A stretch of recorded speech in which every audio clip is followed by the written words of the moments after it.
Kana about traditional carry that I would do the American dom.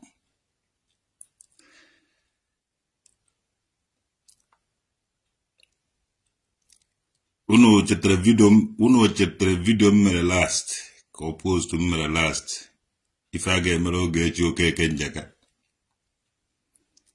Oja batalo get you okay kenjaka senior advocate son. Ojuola ay Maria Moshe. Yado get kedoje vuzo baribi be na social media. Uno chetre mbwenkulo kwa. And they were the cause on cruises, look where now. I got bottle get you cake and jacka Ufusan. Ufusan, I had Joe Maria Machine Juju. Geno get you never so by a hello high. Guno get you cake and jacka, Kedonia Vuzo, Barry Bay. I told you. Withdraw your case here. Onojo. Oketa kono do gida de egba de egwu. Okunu do de egba de egwu. Akwa na eme na mmadu ya na eme na mmụọ. So when traditional okay there's no okay defend you get you okay kenjakatere last. Umahana wana mmụọ, umahana wana mmade.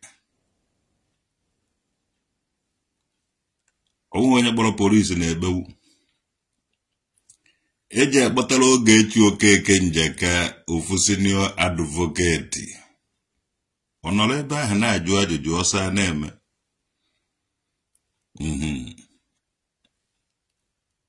Mariam Justice. Before you know it, you could tell a lot of okunoka with ụmụnne gị ndị Igbo. Before you know it, you get a lot of okunoka to ụmụnne gị ndị Igbo.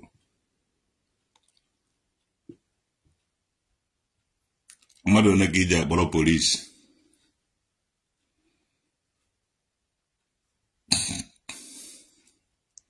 Ikenji ala hukwa ndị mmadụ akwa adịkwa ha ma. Amukomenje ekwu Ikenji ala hukwa mmadụ akwa adịkwa ma. Amukomenje ekwu ya mbịa asụmụnụ withdraw ya na kesi ya n'oge. Maka Ikenji asụ mmadụ bika ebewone ọdụzikwa ha. Ikenji asụ mmadụ ebewone adịkwa ha. Maka na eji agbatara oge echi oke Ikenji ka senior advocate nke a na-agbọ san. Ajụba ajụjụ onye ọwana ga-anara ha ọsọ. Maka we ibe kwuru n'ọnụ ka eji achị ụwa nọ ife edere ede. And whereby na eji gokote okwu ahụ n'ibe kwuru n'ọnụ. Na asụ ka edebe ya onye ọwana ga-agba ọsọ. Ama m ihe nji na-ekwu ịchọọ imeso onye Igbo kesi. Weta ede. Emecha oji adịka ji akwụla ọtọ were gbuji. Eje ịhụnata na gwufụta ọdụdụ ya. Mgbe eji achọzi igwufụta ọdụdụ ya ka onye Igbo ahụ ji ayọwa gị biko. N'ọnụ ka ewere ọnụ kwuo ya. O mechaa gị ibe sef ezuo reten. Kụwasịa fonu. Zuo a lot of information. Mana edebe ya edebe. Ịmara na ibe kwuru na ibe edere ede ka eji achị ụwa na ọwụghị ibe kwuru ekwu. Achọ m ikwu mmụọ. Ochie vidio mee aha. Ka ochie post mee aha. Akpabeghị ya aka o mebeghị spy. A ga-achọtara oge echi okeke njeka senior advocate ka a na-akpọ san. Nwanne ọsọ gbara ihu ọgbaba azụ.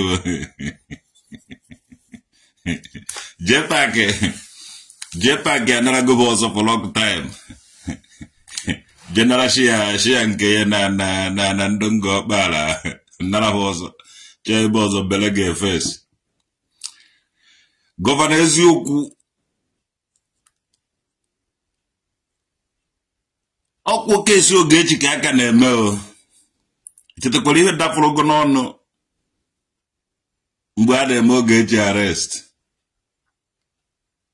Now, kesi nke gedo. ịkpọrọ akụ Zion na fonu ka ọ gbado Ebuka Obi gbado ndị Zion na unu nwere ana ebe o buru ibu na nga ọkpara na Ebuka Obi na-eweta development na ana Igbo na-eme the development ka ọ wụrụ na nga ọkpara na unu nwere ana bọkwụ na unu chọgodo ana ga-aba airport na unu nwere ọdụ recorded achọgodo ana ga-aba ibe karịrị airport unu nwere na nga ọkpara now akụ Zion nwee ike convince ndị Zion ma Ebuka Obi ewetazie development na nga ọkpara gụnwa ozi gọvanọ eziokwu na-akpọzibe land glaba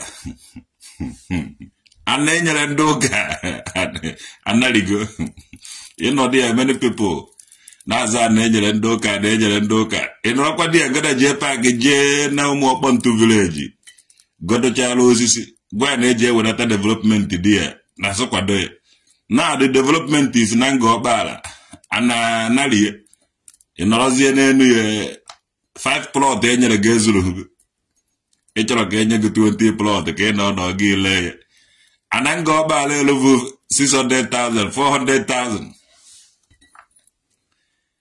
ana nga ọkpara ebe ka azụghị farmland na nga ọkpara 200,000 enye gị nnukwute ana 200,000 ana ndị nga ọkpara na-ele ka price ya dịka preba even na nga ọkpara before Ebuka Obi ha eweta development ebe ahụ ịkpụta nama ịkpụta chaba enye gị ana ịkpụta nama enye gị ana ịkpụta ewu enye gị ana ịkpụta atụrụ enye gị ana price ya na dịka price ewu onye mara ego na a na-ele ebene na-abịa mgbe eji agba Easter unaka price ya na dị na nga ọkpara ịkpụta ofu ebene enye gị ana now ndị Zion na-abịago ebe ahụ na price were ya kpakpakpakpakpakpam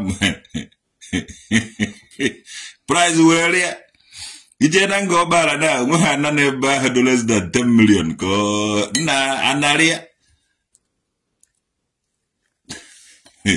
mgbe aka gọvanọ eziokwu ji gbara ego na 1 plot of land nọ ọkwa na na-ayọ mbiko ịbịa goro chere ya na achị ego were ka 20 pieces of land o jere elu 2 million naira ọwụ na egbe ana na nga ọkpara tufu Ebuka Obi abịa jeekwa n'ọrụ na nga ọkpara ka ị mara ego na na-ele ana mgbe then afụta na ha bịara kwezie ọnụ ka ị mara ego na anadara jepak ọwụ na jepak ma ihe ọ kara igote ana ebe ahụ mana onweghị nke o gote nwụrụ because kama o ji adọ n'ana ka ọ dọrọ n'afọ oibe jepak nọ kama o ji adọ n'ana ka ọ dọrọ n'afọ ego niile ọ natara na bishọp ọzọ bụrụ ma ego niile ọ nakọtara ndị ọgaranya o were rie nri kama o ji adọ n'ana kama jepak ji agba ana kama o gbara nri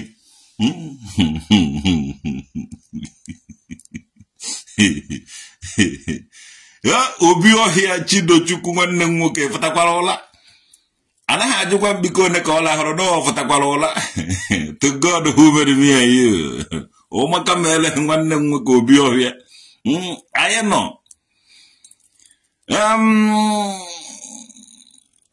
Ogechi Okeke Njaka ji afụta very soon agwara m agwa n'Ogechi ji afụta very soon eji eweta ofu senior advocate nke a na-akpọ SAN senior advocate of Nigeria SAN enye ya Ogechi ọ nọrọ saịdị nke Ogechi ọ na-ajụ ha ajụjụ ọkwa onye ọ jụọla ajụjụ onye ọkwa onye ahụ gbakọta eziokwu unu ji abụ onye ndị content creator shai ọ dị ka ịhụ na nna ebe a na ọmụje vidio ọkwa onye akpọrọ ịtụkwasị vidio ka ịhụ ọdị ọzọ o ji agba ka ịfụkọta ụnọ mmiri ga-esi anọfa chere ọ dị izi ije kwuru polisi ma ọ ije court case onye kpọrọ ọ na-agba eziokwu ihe kwuru n'ọnụ na afere mọtụ hia mferecha mọtụ ije kpọchie m why iji gebe ya dịda anyị abịara na Nigeria broadcast ya ana m na broadcast n'ogumibe n'Odimborg ịkọrọ asịrị jee gebe m fọrọ Nigeria gecha asịrị mana ga enwego case mbata Nigeria ga ekpọrọ m na mkpọrọ dị senior advocate chai ọ na-ajụ gị ajụjụ ọjụọ ma ajụọ ngwa ya ụgwọ ọjụọ gị kwa ego m ka a na-eri mụ na gị onye bụ ụzọ ana m akụ asịrị open ije na-ege ya wute ya money adịda asụ agwara ngụ gee mba ịkpọrọ m iyi mkpọgwara gị ijezie because of na ịnụrụ dị gị nọ na politiki even that ya ibe nwere ike ime the man oluzo his political ihe ma na ọ na-asọpọtụ ọ dịka ihe ahụ afụkwa na-ekele ọrụ eke onye na-eti mmọnwụ makwala Ogechi Okeke Njaka o ji emeri unu na Nigeria meri unu na America jee paaki Ogechi je emeri gị na Nigeria adije ha esmele ije ha eti isi na America tai Ogechi emeri ene gị na America meri ego na Nigeria ị na-erihere nri ị nwere kesi ị ga-agafe esi kesi ị nwere ịgbara akpịrị nni hie kemgbe gị na Ogechi nwere kesi jee paaki iri ene nni be mmadụ one na one Ogechi ahụ nwebeghị be onye oriri nri apart from nke oriri be nwa agụ ata ahịhịa bọchị ụnọ kpụrụ ya kemgbe ahụ onweghị ebe ọ na-eri nri o ji aka ya eriri onwe ya nri mana jee paaki kemgbe ụnọ kpụrụchara Ogechi Okeke Njaka na nke nwa agụ ata ahịhịa kaụntụ ebe irigoro nri enwebeghị ebe iribeghị nri onwebeghị ebe iribeghị nri ịka na-eri kedu one gị iriri nri nya ka one gị iriri nri nwanne nya jee paaki ka one gị iriri nri nwanne nya onye Igbo kedu onye Igbo gori jee paaki nri yesterday kedu onye kwụrụ ya ụgwọ nri day before yesterday jee paaki chai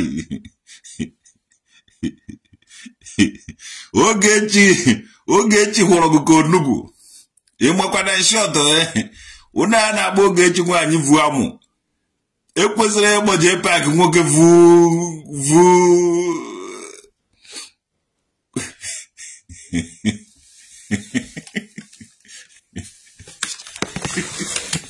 ekwesịrị ịgba jee paaki nwoke vu ihe a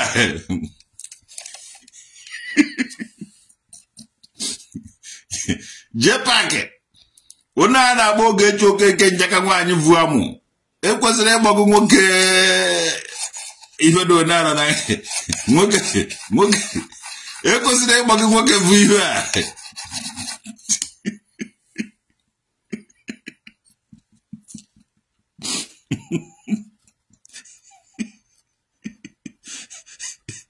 nse milion Chineke nse milion gịnị ka ị na-eme ebe a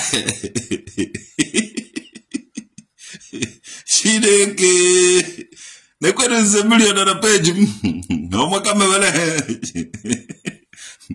onye a na-agba Ogechi Okeke Njaka nwoke vu amụ nwaanyị vu amụ ekwesịrị ị na-akpọ jee paaki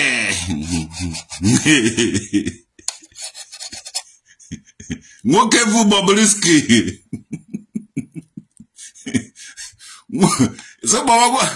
ekwesịrị ịkpọ jee paaki nwoke vu Bobrisky chai legit news the nation Rauko Entawudolenge na Ogechi Okeke Njaka emerigo jee paaki mana uno mana ama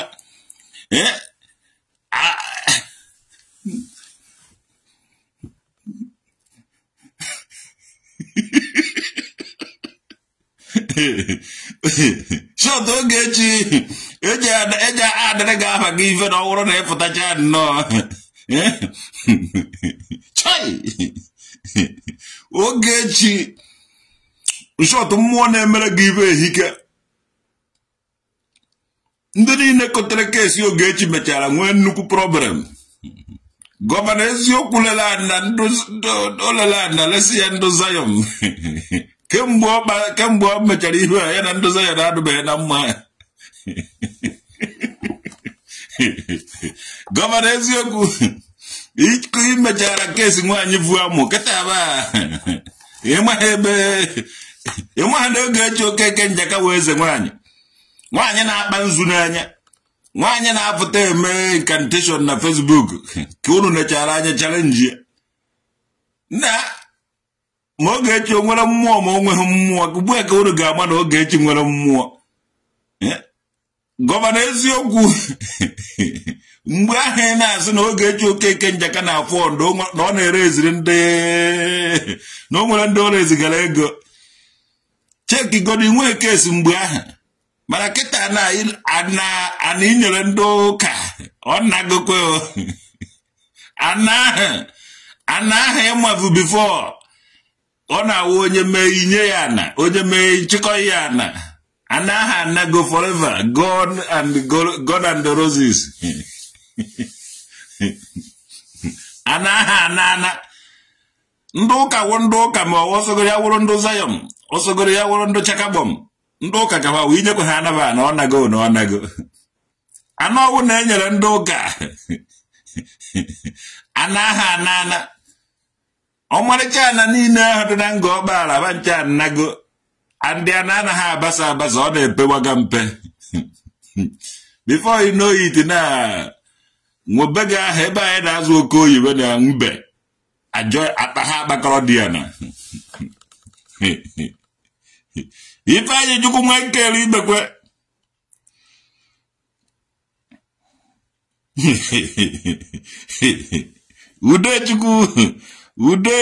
Udechi bụ ụzọ ọrụ isi Jonathan o meghị ife na-eme JPAC give am food ife na-eme ya adị ya mma ọ na JPAC enweghị ebe nri na ebe anwụrụ na-asụ ife ji eme JPAC ka ji eme JPAC mana ahụhụ kịta because as long as there is a one man standing anwụrụ na-asụ be ya JPAC ji eririri nri ifugo ya na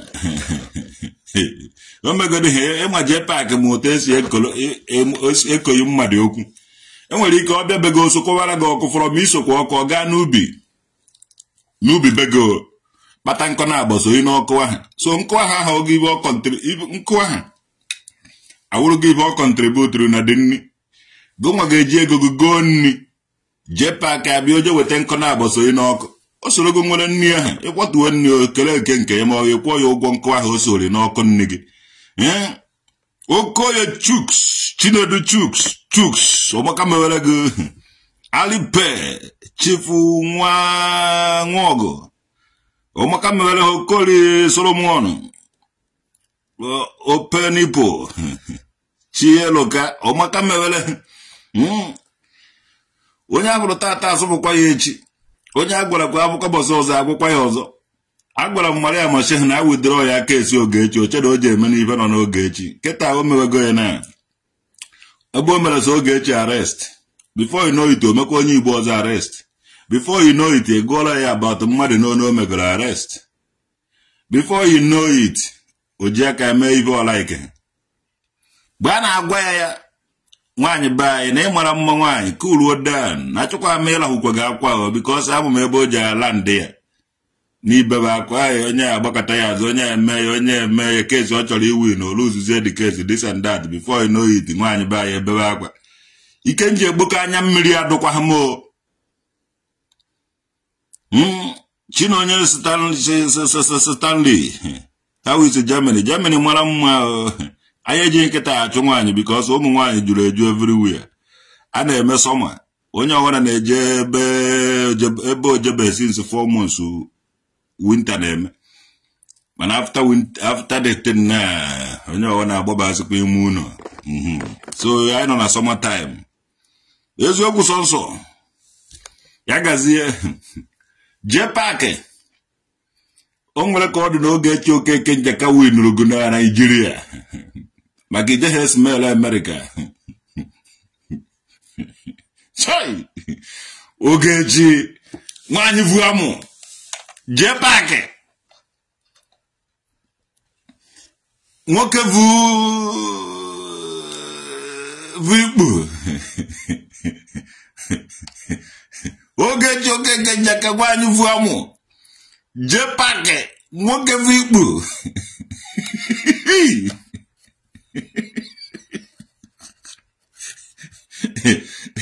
Japan work of people. Nah. You like to invite you to Greece. Hey, the millions. Athens. Greece is the one Athens. We come. Are you serious? Yes, so withdraw ya case you get your cake and jacka. Mo wanna watch ya if more game. Or wanna watch ya if more name. Oguna koha no. Kemesiano, Natramon queries jejolo. So kai jebolo more. And even when I could know why, Oja better than measure. Eja Catalo get your cake and jacko for Sam. Called you all of my Maria Mache Hajo. O get you the Maria Mache, Kedoya Vuz of Bali Bay. So say I need dream. O common night, Maria Mache one night, o get you one night. So we'll teach them a lesson, whether the how to learn or how to learn. They have to learn it, or they learn it in a hard way. Ogechi is our sister, Maria Mache is our sister. How we draw ya the case in Hajj? Ngwano, Abolo senior advocate, Aboy Maria Mache. Abolo senior advocate, Aboy Ogechi Okeke Njaka. I say Hangwa, Javana Abuja. Unulu dear, Kavana Juomo Badju. At the end of it, here we Ofoje win Webe, Ofoje lose Webe, ha notaba. Una notaba. Onye nufurizi onye so no chohe no emecho oga no Maria Mache withdraw ya the case gejo ngwano aja acholo Ogechi Okeke Njaka senior advocate kwekuvugo nne before ka oju oga ajuju bụ na Ogechi kodo onye bụ ụzọ kpara ibe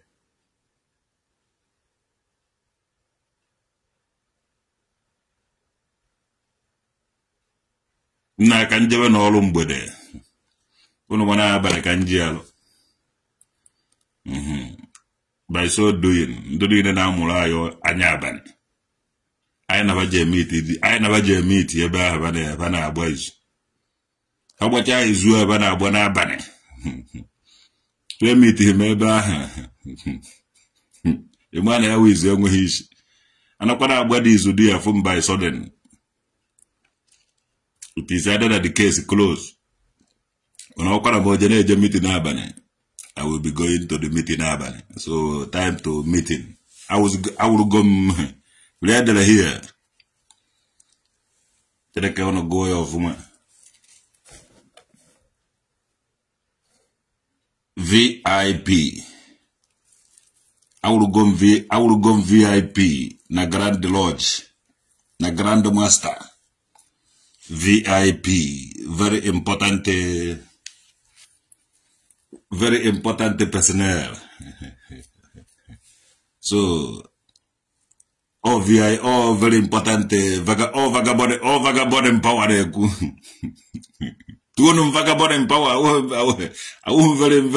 very important personnel, vagabond.